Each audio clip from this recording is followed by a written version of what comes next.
एक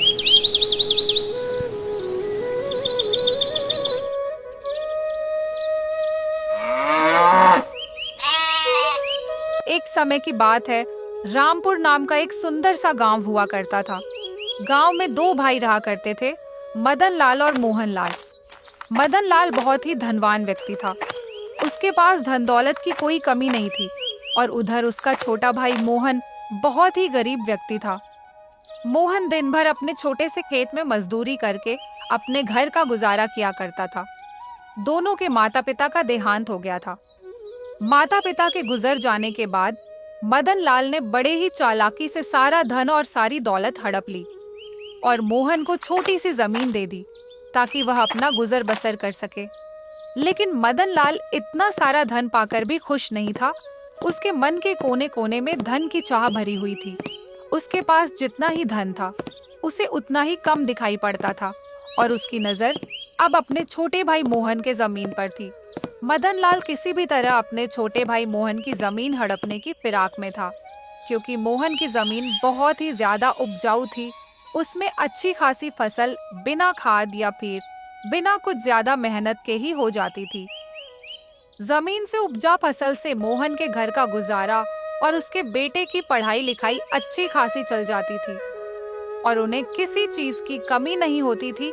मोहन उसी जमीन के बदौलत ही अपने बेटे को शहर में पढ़ा रहा था। ऐसे ही मदन लाल एक दिन मोहन के पास आता है। मोहन अपने खेतों में काम कर रहा होता है। अरे मोहन, कैसे हो भाई? मैंने सुना है कि तुम अपने बेटे को शहर में पढ़ा रहे हो और इतनी थोड़ी सी जमीन में खेती कर रहे हो। बताओ, इतनी कम जमीन में खेती करके भला तुम अपने बेटे को कैसे पढ़ा पाओगे? उसके खर्चे के लिए भला पैसे कैसे जोड़ पाओगे? क्या तुमने ये सोचा है अभी शहर में कितने खर्चे रहते हैं? वह तो है भैया, आप बात तो ठीक ही कह रहे हो, पर मैं कोई ना कोई इंतजाम तो कर ही लूंगा। अगर कोई इंतजाम नहीं हो पाया तो? सरकारी लोन ले लूंगा, लेकिन मैं अपने बेटे को पढ़ा लिखाकर बहुत बड़ा आदमी बनाऊंगा। उसे मैं अपनी तरह मजदूर नहीं बनने दूंगा, ताकि मेरी तरह उसको दर दर की ठोकरें खानी ना पड़े। अरे मेरे छोटे भाई मोहन, कैसी बातें कर रहा है तू? मेरे होते हुए कहीं और जाकर पैसे क्यों मांगेगा और क्यों लोन लेगा? अभी तुम्हारा बड़ा भाई मदन लाल जिंदा है और जब तक मैं जिंदा हूं, मेरे होते हुए ऐसा कभी नहीं होगा कि तू कहीं और जाकर पैसे मांगे। आखिर मैं तुम्हारे कब काम आऊंगा? भैया, आप क्या कहना चाहते हो? मैं कुछ समझ नहीं पा रहा हूँ। मैं तो बस इतना चाहता हूं कि तुम अपने बेटे की पढ़ाई के लिए पैसे मेरे होते हुए किसी और से क्यों मांगोगे भला? मैं तुम्हारे साथ कब काम आऊंगा? भला मेरे होते हुए तुम किसी और से पैसे मांगोगे? क्या तुम मुझे अपना बड़ा भाई नहीं समझते हो? आखिर मैं तुम्हारा बड़ा भाई हूं। मैं तुम्हारी मदद करूंगा, मैं दूंगा तुम्हें पैसे। सुनिए भैया, मैंने आज तक कभी आपसे या किसी भी गांव वालों से किसी भी तरह का उधार नहीं मांगा है, तो अब मैं उधार कैसे ले सकता हूँ? अरे नहीं नहीं, कोई बात नहीं। तुम मेरे छोटे भाई हो, तुम मुझसे पैसे ले सकते हो और बदले में तुम अपनी इस जमीन को मेरे पास गिरवी रख देना, जिस तरह बाकी गांव वाले अपनी जमीन मेरे पास गिरवी रखते हैं। भैया, मैं आपके पास अपना खेत गिरवी नहीं रख सकता हूँ। इसी खेत की बदौलत तो मैं अपने बेटे राजू को शहर में पढ़ा रहा हूँ और मेरे घर का गुजारा का जरिया मात्र यही एक खेत है। इसलिए भैया, आप मुझे माफ कर देना, मैं आपको ये खेत नहीं दे सकता हूँ और मुझे पूरा विश्वास है कि मैं इसी खेत से एक दिन अपने बेटे राजू को पढ़ा लिखा कर एक बड़ा आदमी बना दूंगा। मुझे माफ कर देना भैया, मैं आपके पास अपना खेत गिरवी नहीं रख सकता। यह सुनते ही मदन लाल बहुत ही गुस्से में अपने घर वापस चला जाता है। वह अपनी चिकनी चुपड़ी बातों से कुछ भी नहीं कर सका और इधर मोहन भी अपने काम में लग जाता है। ऐसे ही कुछ दिन बीत जाते हैं।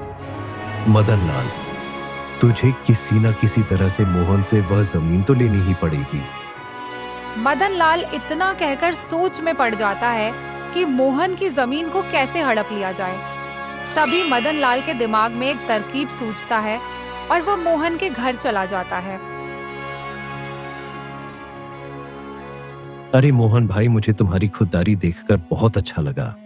मैं तुम्हारा बड़ा भाई होने के नाते तुम्हारी मदद करना चाहता हूं और तुम भी मेरी मदद लेने से इनकार नहीं कर पाओगे। अगर तुम मुझे अपना बड़ा भाई मानते हो तो तुम मेरी मदद लेने से इनकार नहीं करोगे। ठीक है मदन भैया, कहिए आप मुझे क्या कहना चाहते हो। भाई अगर तुम चाहो तो मुझसे पैसे मत लो और ना ही तुम अपनी जमीन मेरे पास गिरवी रखो। भाई तुम एक काम करो, जो गांव के दूसरी तरफ मेरी एक जमीन है ना, वह तुम्हारी जमीन से 5 गुना बड़ी है। तुम एक काम करो, तुम कुछ दिन उस जमीन पर खेती कर लो। उस खेत में हमेशा फसल अच्छी होती है, उससे तुम्हें काफी मुनाफा होगा और उससे मिले पैसे से तुम अपने बेटे की पढ़ाई पूरी कर पाओगे और इसके बदले में मुझे कुछ नहीं चाहिए। बस एक छोटी सी बात है कि जब तक तुम मेरी जमीन पर खेती करोगे तब तक मेरी जमीन तुम्हारे पास रहेगी और तुम्हारी जमीन मेरे पास रहेगी। अच्छा ठीक है भैया, मुझे आपकी बात मंजूर है। आप जैसा कह रहे हैं मैं वैसा ही करूंगा। मैं आपकी जमीन पर इस बार खेती करूंगा। मोहन ना चाहते हुए भी बड़े भाई मदन लाल की बात मान जाता है। मदन लाल बड़े ही चालाकी के साथ अपने छोटे भाई मोहन से जमी के कागजों पर उसका अंगूठा लगवा लेता है। क्योंकि मोहन को पढ़ना लिखना नहीं आता था, इसलिए वह उन बातों से अनजान था कि उन कागजातों पर क्या लिखा है। ऐसे ही कुछ समय बीत जाता है। ऐसे ही एक दिन मोहन खेत पर काम कर रहा होता है। अरे चल भाई मोहन, आज का काम तो पूरा हुआ। मैंने बाजार से लाए सारे पौधे को खेत में लगा दिया है। देखो तो कितने हरे भरे और सुंदर सुंदर दिख रहे हैं। बस कल सुबह का इंतजार है। मैं कल सुबह आकर इन्हें फटाफट सींच दूंगा। चलो अब मुझे भी घर चलना चाहिए। दिन भर खेत में काम करते करते मैं बहुत थक गया हूँ और मुझे बहुत जोरों की भूख लग रही है, इसीलिए मुझे अब चलना चाहिए। आज भाग्यवान को बोलूंगा मस्त पालक और पनीर की सब्जी बनाए, फिर मैं खाना खाकर आराम से चैन की नींद रात भर सोऊंगा। चलो भाई अब मैं चलता हूँ। इतना कहकर मोहन खुशी खुशी अपने घर चला जाता है।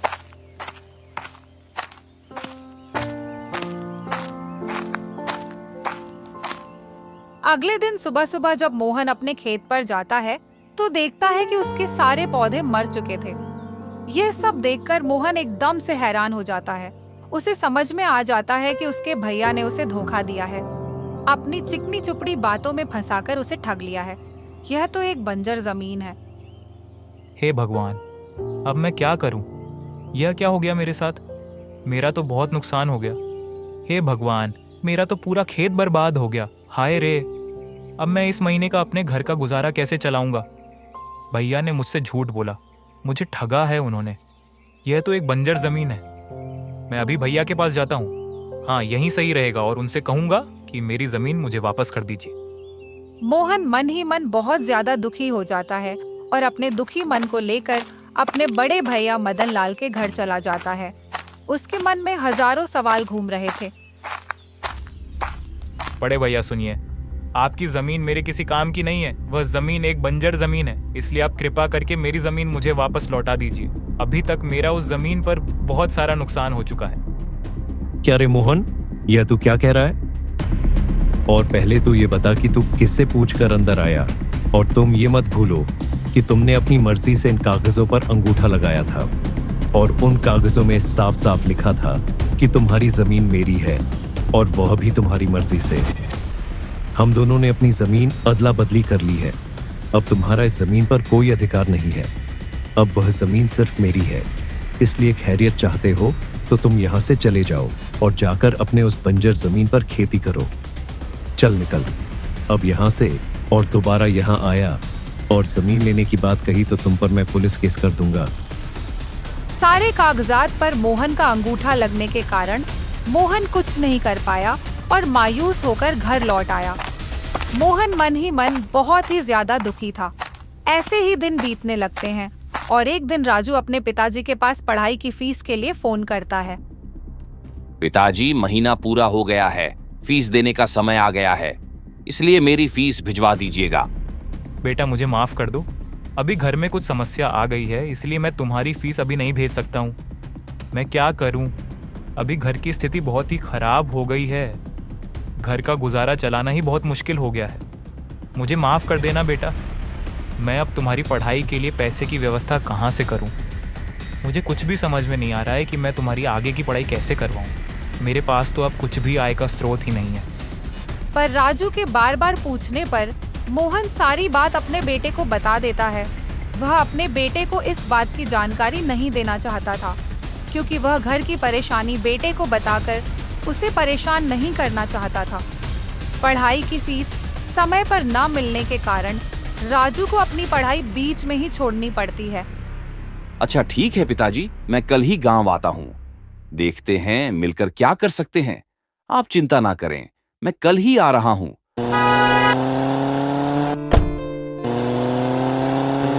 अरे वाह भाई वाह, आहा, गांव की शुद्ध हवा और यह गांव का वातावरण, मजा ही आ गया।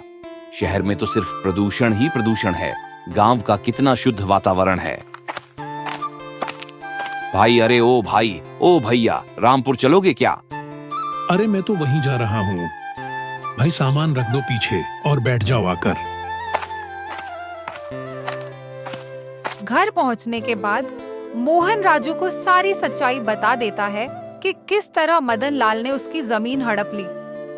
अच्छा, तो यह बात है। चाचा को तो मजा छकाना ही होगा। पिताजी, मेरे पास एक तरकीब है, मैं जैसा कहता हूँ वैसा ही करिए। राजू सारी तरकीब अपने पिताजी को बताता है। फिर दोनों बाप बेटे रात होने तक का इंतजार करने लगते हैं। रात के 12 बज चुके थे। उस समय सारे गांव वाले सो रहे होते हैं कि तभी दोनों बाप बेटे एक एक घड़ा लेकर अपने घर से बाहर निकलते हैं और अपने खेत की ओर चल देते हैं। खेत पर जाकर दोनों बाप बेटे जगह जगह जमीन खोदकर दोनों घड़ों को मिट्टी के अंदर दबा देते हैं। अगले दिन पूरे गांव में यह बात फैल जाती है कि खेती करने के द्वारा मोहन को उसके खेत में 2 सोने से भरे हुए घड़े मिले हैं। गांव के हर कोने में सिर्फ मोहन की ही चर्चा हो रही होती है। जिसे भी देखो मोहन की ही बातें कर रहा होता है। अरे भाइयों, क्या तुमने सुना आज मोहन के खेत से 2 सोने से भरा घड़ा निकाला है? अरे हाँ भाई, मैं तो देखने भी गया था। सच में 2 सोने से भरे घड़े निकले हैं। मोहन की तो किस्मत चमक गई। अब उसके गरीबी के दिन दूर हो गए। भाई, मुझे तो अपने कानों पर विश्वास ही नहीं हो रहा है। अरे भाई, मगर वह तो एक बंजर जमीन थी ना, वहां तो कुछ भी नहीं उगता था। वहां तो कोई भी फसल लगाने में वह फसल ही मर जाती थी। तो खजाना कैसे निकल गया? अरे ओ हरि भाई, खजाना ऐसे ही जगहों में तो निकलते हैं। मोहन उन सिक्कों को बेचकर तो बहुत ही अमीर हो जाएगा। मोहन तो अब इस गांव का बहुत ही अमीर व्यक्ति बन गया है। उस मोहन को तो अब किसी चीज की कमी ही नहीं होगी। यह बात जब मदन लाल के कानों तक पहुंचती है, तब मदन लाल यह बात सुनकर बहुत ही ज्यादा बौखला जाता है। आखिर कैसे ऐसा हो सकता है? बेकार से बंजर जमीन से सोने से भरा घड़ा कैसे निकल सकता है? और वह भी 2-2, मतलब मदन लाल, उस बंजर जमीन में और भी खजाना हो सकता है। मतलब मदन लाल, इससे पहले कि मोहन उस बंजर जमीन से सारे सोने के घड़े निकाल ले, तुझे वह जमीन मोहन से वापस लेनी पड़ेगी। मदन लाल बौखलाए हुए तुरंत मोहन के घर चला जाता है। अरे मोहन भाई, मुझे मेरी जमीन वापस चाहिए। मुझे मेरी जमीन दे दो, तुम मुझे मेरी जमीन वापस कर दो और तुम तुम्हारी जमीन वापस ले लो। हमने तो वह जमीन आपस में अदला बदली कर ली थी ना, और अब मेरी जमीन आपकी है और आपकी जमीन मेरी है, और आप ही ने तो मुझसे कागजात पर अंगूठा लगवा लिया था। और अब भला आप वह जमीन मुझसे क्यों मांग रहे हो? अब तो वह जमीन मेरी है और मैं आपको वह जमीन क्यों दूं? नहीं भैया, उस खेत से बहुत ही लाभ हुआ है, मैं आपको वह जमीन नहीं दे सकता हूँ। कृपा करके वह जमीन मुझसे ना मांगे। अरे मेरे छोटे भाई, मैं तो उस दिन तुमसे मजाक कर रहा था ताकि तुम उस जमीन पर खूब मेहनत करो और फसल उगाकर अपने बेटे को आगे तक शहर में पढ़ा सको। और ये देखो, ये रहे उस जमीन के कागजात। तुम इन कागजातों को रख लो और तुम मुझे अब मेरी जमीन वापस कर दो। राजू मदन लाल की सारी बातें सुनकर बोलता है, आपको आपकी जमीन वापस मिल जाएगी, पर जमीन वापस करने से पहले मेरी एक शर्त है, वह आपको मानना पड़ेगा। क्या क्या शर्त है? अरे राजू बेटा, मुझे तुम्हारी सारी शर्तें मंजूर है। बस तुम मेरी जमीन मुझे वापस कर दो। मैं तुम्हारी हर शर्त मानने के लिए तैयार हूं। आपको हमारी जमीन और उसके कागजात वापस करने होंगे और आपको वह जमीन लेने के लिए हमें 10 लाख रुपए भी हमें देने होंगे। तभी हम आपको वह जमीन वापस देंगे और यह सारे काम कागजात पर लिखित होगा। तब मदन लाल मन ही मन सोचता है, अरे इन दोनों बाप बेटे को क्या पता कि उन सोने के सिक्कों की कीमत कितनी है। ये बाप बेटे दोनों ही बेवकूफ हैं। ये सिर्फ 10 लाख के पीछे पड़े हैं। बेवकूफ कहीं के, मैं उन सोने के सिक्कों को बेचकर एक ही दिन में करोड़पति बन जाऊंगा। हाँ हाँ हाँ बेटा, मुझे तुम्हारी सारी शर्तें मंजूर है। अच्छा तो ठीक है, अब मैं चलता हूं। मैं कल ही तुम्हारे सारे पैसे दे दूंगा और तुम्हारे सारे कागजातों पर साइन भी कर दूंगा। अगले दिन मदन लाल सुबह सुबह ही मोहन के घर पहुंच जाता है और सारे कागजों पर साइन कर देता है और इसके साथ ही साथ मोहन को 10 लाख रुपए से भरा सूटकेस भी दे देता है। सारी प्रक्रिया पूरी हो जाने के बाद मदन लाल तुरंत ही अपने नौकर सुखिया को लेकर खेत पर पहुंच जाता है। सुनो सुखिया, पूरा खेत खोद डालो और मुझे तुरंत ही सोने से भरा घड़ा निकाल दो। जी मालिक, मैं अभी सारे खेत को खोद डालता हूँ और न सारे सोने से भरे घड़ों को निकाल कर आपको देता हूँ। सुखिया खेत की खुदाई करना शुरू कर देता है और धीरे धीरे करके वह पूरा खेत खोद डालता है, लेकिन उसे कुछ भी नहीं मिलता है। यह देखकर मदन लाल बहुत ही चिंतित होने लगता है। सुखिया देखो, कुछ मिला क्या? नहीं मालिक, अभी तक तो कुछ भी नहीं मिला है। मैंने तो पूरा खेत खोद दिया है। बेचारा मदन लाल अपने आप को कोसने लगता है। हे भगवान, यह क्या हो गया? मुझे तो कुछ भी नहीं मिला, ना ही एक सोने का सिक्का भी मिला। मुझे तो उन बाप बेटों ने बहुत ही आसानी से मूर्ख बना दिया। साथ ही साथ जमीन के कागजात के साथ मेरे 10 लाख रुपए भी ले लिए मुझसे। हाय रे, मैं तो लूट गया, बर्बाद हो गया। मैंने मोहन के साथ बुरा किया, इसलिए मेरे साथ बहुत बुरा हो गया। अब मैं क्या करूं? मोहन ने दोनों घड़ों में नकली सोने को डाला हुआ था जो वह शहर से लाया था। अगर हमारी कहानी आपको अच्छी लगती है तो वीडियो को लाइक और चैनल को सब्सक्राइब करके एक प्यारा सा कमेंट करना ना भूलें। Thanks for watching.